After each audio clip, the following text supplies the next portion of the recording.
Ladies and gentlemen, welcome to the channel again. This is We Africa. I'm happy to have you again. For those of you who are here for the first time, please do subscribe. Our channel really does have a lot of information that you can help you and make you more informed than before.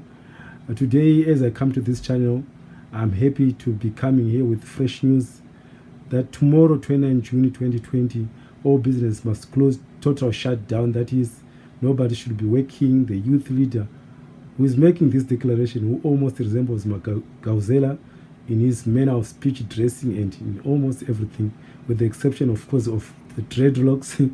His name is Akile, president of Swaziland Youth Congress, famously known as SWAYOCO. He never really means his word.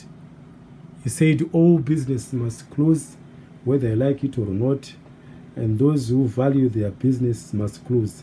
The SWAYOCO president never really means his word. He said emphatically that all businesses must close whether you like it or not, and those who value their business must surely close their businesses.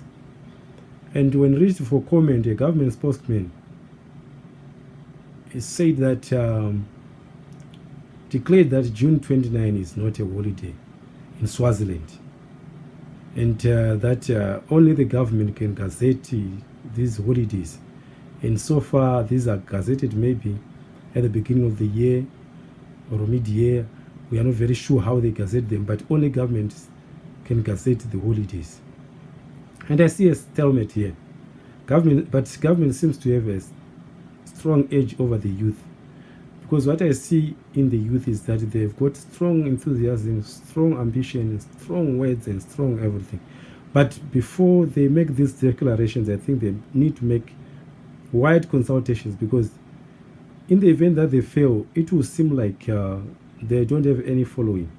And yet I understand that most of the youth in Swaziland follow them. But people, know exactly where the side where their bread is buttered. And usually people would not sacrifice themselves, especially in a situation where they find themselves really being coerced, being asked to close their business through coercion. Then if you are a youth league or a youth congress, what difference is there between you and the government if you are to force people to really close their business because you want to achieve or rather recognize a certain cause?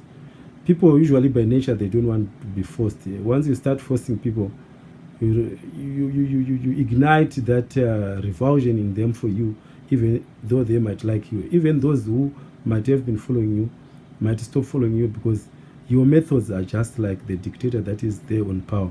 What will be the difference? I don't see the difference myself. Why don't you let people come to your cause because they want to by choice, which is what we want in a democratic society like Swaziland? The new Eswatini or the new Swaziland should be built under the mantra that people are free to choose whatever they want to choose. How can they come to your cause to support it, and yet they are supporting what they might realize that is a potential dictator in waiting? I really feel that the youth have made a very wrong approach to this whole situation. I think they should just restart. I don't see them succeeding. Actually, I don't see them really making headway in this situation, because already it shows that all the odds are stacked against them, and people might not want to hear what I'm saying, but this is actually what will happen, that nobody or very few people would really close their business because of this. You have to win the support, or rather the love of the people, before you can make a call like this, and you have to make sure that it is what they want, what the people want. And this idea that you just call for a conference or press conference, then you start saying big words that may resound into nothing, and might make you just sink into political oblivion, is a very dangerous thing that should be avoided, especially by people who are actually fighting for the freedom of their country and the freedom of their people. It's a very dangerous way of approaching politics, and I don't think myself as a person, as an outsider or inside, representing those people inside, I wouldn't like to be asked in this manner. There's no respect in the manner in which these youth are asking the people or the other business people to do, or people who are going to work to do. There's apparently no respect. We need to respect each other. That is the whole role and purpose of diplomacy and democracy. I don't know how it's going to pan out, but I think the result is almost obvious. And if you fail in this case, people will always rush to the conclusion that you don't have support. But no, it's because sometimes it's the approach. You have to know how to woo the people. And you are not in a hurry to do that. Just do it slowly if you can.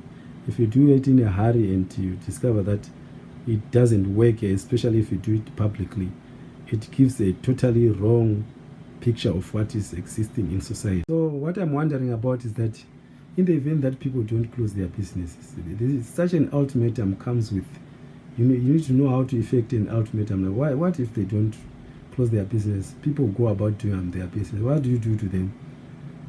If you try to do anything that will be illegal, burning their business, that will be illegal, or maybe attack people who are going to work, that also is illegal. That is really an epitome, only a representative of something that is that can only happen in a society where people are led by a dictator. And I don't think we, as a youth, you don't need to really give us that kind of picture or that kind of representation of your political views or political approach. That will be totally wrong. Just let the people decide, let people have their own choice. That is what people are fighting for in Swaziland. Not, come to me or else I'll beat you. That kind of coercion is really bad. This is We Africa. Please subscribe to the channel. This is your channel. Those who are new to this channel, you must subscribe, and let us meet again at this channel and discuss and have mind-boggling discussions to expose what is either the truth or what is what are lies. We will be trying to analyze what is happening in Swaziland and in other areas, of course. Thank you so much for really viewing and watching our videos.